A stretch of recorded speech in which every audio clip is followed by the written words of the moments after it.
Skinwalkers when they walk on your skin. What is this intro?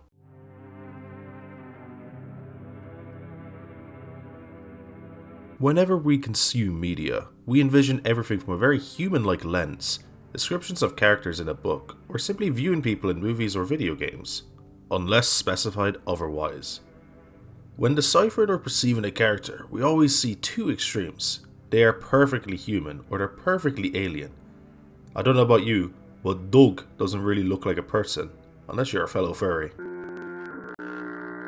In horror games, the main scare is that you're being hunted by a creature. In a lot of horror games that consist of apparently human-like creatures following you, like Slender or SCP Containment Breach, they have characteristics that make them clearly not like us, makes them completely obvious. Or in detective games like LA Noire or Condemned Criminal Origins, the people you are hunting are pretty much always human. They're just a bit more grotesque than the average one, unless it's Disco Elysium. That whole game is schizophrenia if it was cool. And tragic. That in itself is an alright form of mystery and or horror. However, one game in recent times blends the two and spices the concept with a little thingamabob that plays into an evolutionary trait that unfortunately has lost its edge in recent games. This game is No, I Am Not Human.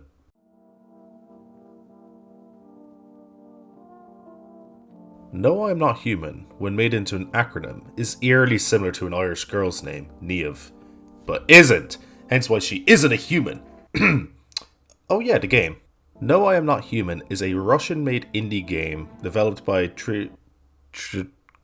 that name, and was released in this year of 2025, around the same time as Black Ops 2 takes place. This game takes place during a period of time where the sun, Estoy Hut, and these weird types of humans named visitors are rising from the ground, and taking the appearance of us regular folk, or folkettes. They're like us, but they're not us. They're imposters. They feast on human flesh akin to zombies, and they seem to spread like a virus, turning regular folk, or folkettes, into visitors.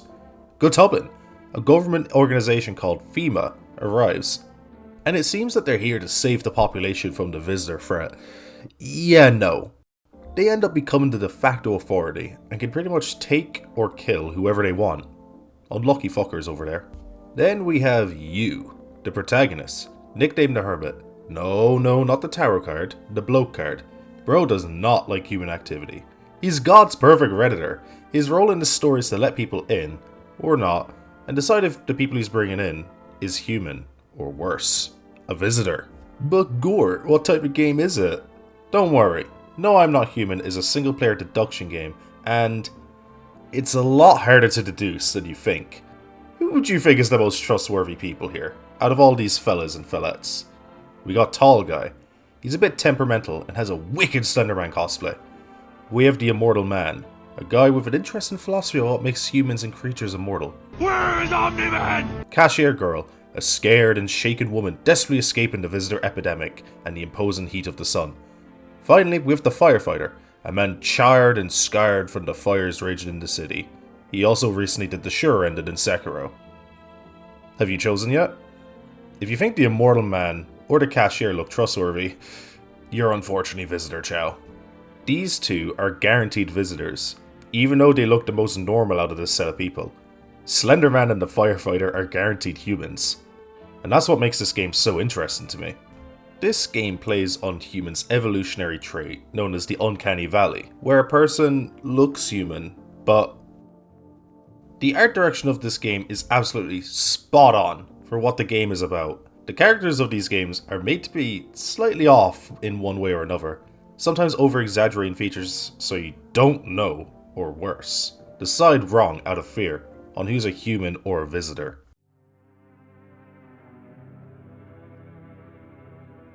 With the setting of the game, it plays into the paranoia that the player would have when identifying if someone's a human or not. But when you're letting someone in, all you have is their life story and what they look like. It plays into the judgmental part of human nature. For example, the first character of the game, if you skip the tutorial, fuck it we ball, is the Tall Man. He's made deliberately confrontational and he's a big man, to the point where you don't see his face through the keyhole. A lot of people, including myself, just don't want to let him in due to what people consider normal. Bro doesn't look right. He looks like he came out of a taffy factory with that build. You go through his story, basically him getting kicked out of a bar, yada yada yada. Let him in or not, if you let him in, he shows his face and he actually looks very happy about it, which is really nice to see. But his face also doesn't look right. We'll get into that more once we continue the video. The next person to come in is the cashier girl. She just came out of a gaming session of Five Nights at Freddy's before coming here, so she's a bit skittish. She also plays into our soy boy side, where we feel sorry for her. She's just absolutely terrified of everything that's going on, and she tried to escape from work because she feared her friend was a visitor. And admittedly this worked on me. I went full Paragon in Mass Effect for a reason. I couldn't just leave her out there. But if you test them two in the morning, you'll realize two things. If you test them, tall guy's a human, cashier girl's a visitor. According to the television anyways. These two characters beautifully teach the player that looks alone ain't gonna cut it. But how the devil is one supposed to know who a visitor is? Well, fret not. All the facts come from one place. That's right, the news. Wrong. Over the course of your playthrough, the news does give you suggestions, and yes, I'm using the word suggest for a reason, on what visitor signs are. Over the course of, 10 days, they propose that teeth, fingies, eyes, armpits, and if someone has 100 aura or not, is a sign of a visitor. But there's also another sign about ears, but that wasn't news, so it can't be trusted. Right? From the tall man and the cashier girl's signs, it would be fair to say that what the television is saying is facts, because if you look at their signs, they match up. Tall guy's a human, and cashier girl's a visitor. But oh boy, do I have news for you, bucko. These aren't consistent. These signs only sometimes match up. Not all humans or visitors fit the criteria, or sometimes signs look very similar to if they're human or not. For example, the fortune teller. She has a comical amount of teeth, but there is a slight difference with her teeth. If she's a visitor, they're slightly whiter, which does add up with the signs, but everyone's first instinct is, holy shit, she's got teeth for days, get her out! Oh, she was human. The signs that the TV portray, such as bright red eyes and rapid eye movement, could be a factor of many things that us people do nowadays. For example, drinking caffeine. This really does make you think. There's one character that kind of portrays this perfectly, and this is the Widow. When you test her, you see that she has red eyes. Two possibilities occur. She's having a wee sob over her late husband, or she's a visitor and she ate the husband. What the television tells you conflicts with what the player might think. Do I kill her to cover my tracks, or her possibly being a visitor? Or do I let her live and grieve, possibly bury her husband? A lot of other signs that would indicate that once a visitor also appears. She has some very crusty armpits. There's a lot of fungal matter there. But maybe she just hasn't showered out of depression. Scenarios like this are abundant in the game, and it really plays into the whole mistrust this world has divulged into. It's a threat to survival because we don't know. Anyone could be a visitor or a human. The signs are nothing more than a mere suggestion. If FEMA tested her, she'd be taken away, being truly separated from her husband. It's a really sad state of affairs. But the game's the game. There are some very obvious visitors in the game that basically flaunt the fact that they're nonchalant about being obvious. We got the cat girl, a ballerina with a cat. Why does the cat look like that? God be making any animal nowadays. Now, to some, she obviously looks like a visitor, with the weird physique and her ChatGPT levels of English, calling herself a ballerina. Balls. But with how clapped the majority of the characters look, is she just ugly? Is she human? We don't know at the time of letting her in. But let's be honest though, we let her in for the kitty. Yeah, not a single thought in that head of hers. Then we got him. Himothy, the pale man.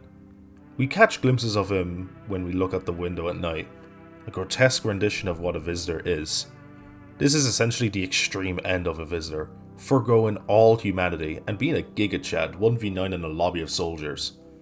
He carries immense aura and tension when present on the screen, constantly asking if we're alone each time he visits, taunting the player, as if it's all going to end very soon.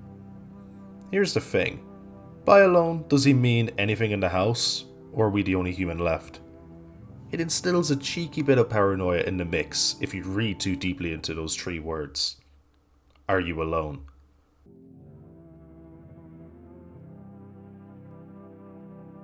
Self-preservation is a core drive to why we live. It's not just nature, it's law. All life follows this, including us, and the developers know this.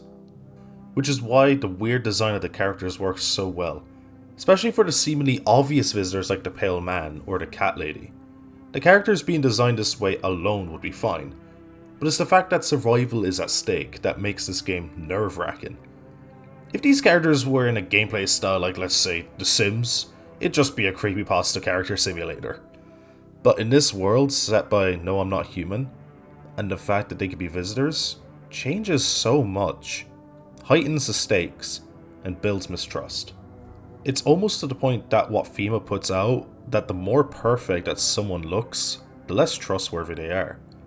This is polarizing, as we tend to view people in our lives with more imperfections with disdain. We're all guilty of it to some extent.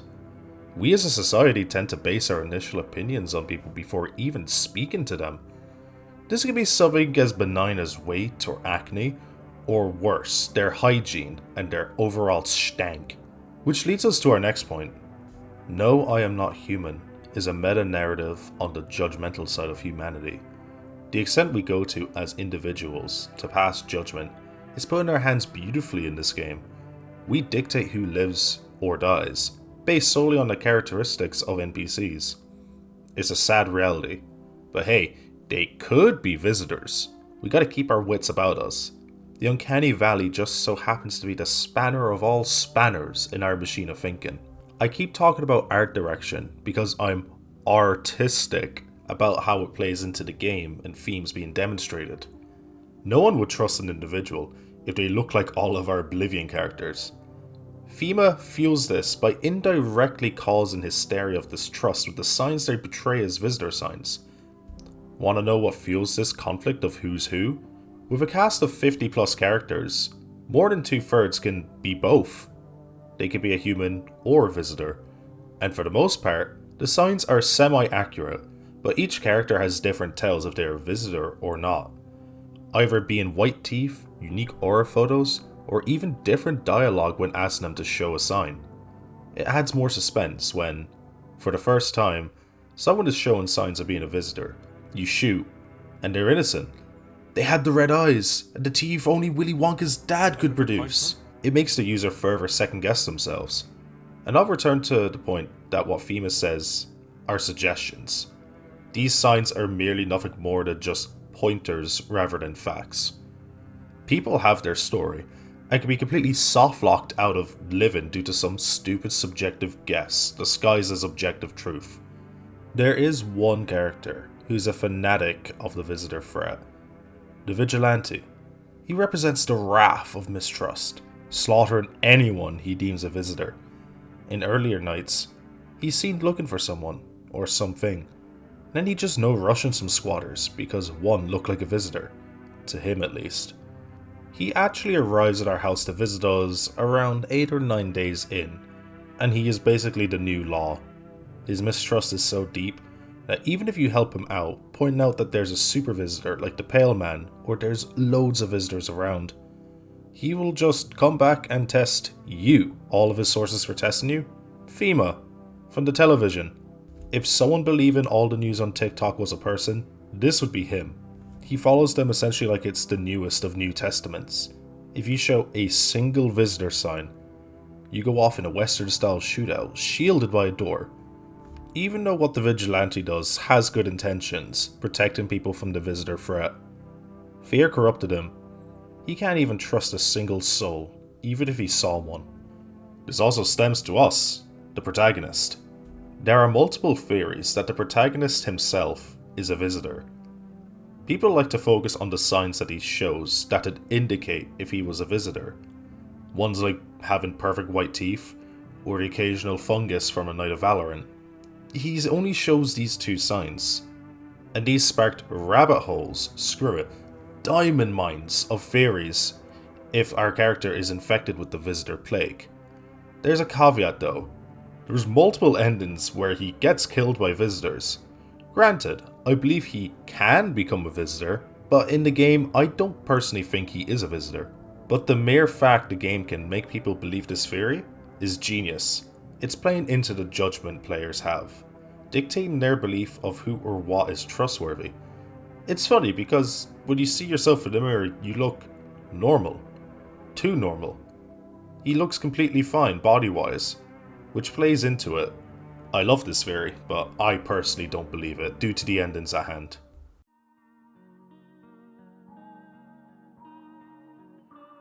No, I'm Not Human is a disgustingly gorgeous game which explores areas not many games really ever explore nowadays.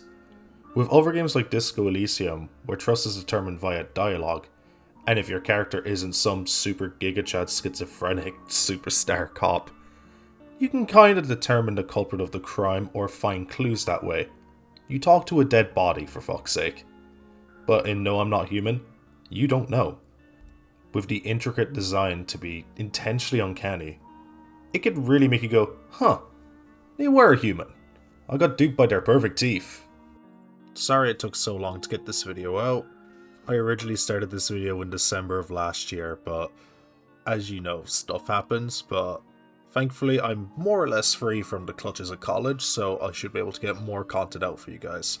If you guys didn't know, I have a second channel as well where I do mainly like gaming clips, footage and all that. Right now it's just Sekiro, so if you like Sekiro, you're one of us. Shout out you. But if you liked this video, make sure to like and subscribe. Jesus, I sound fucking generic saying that.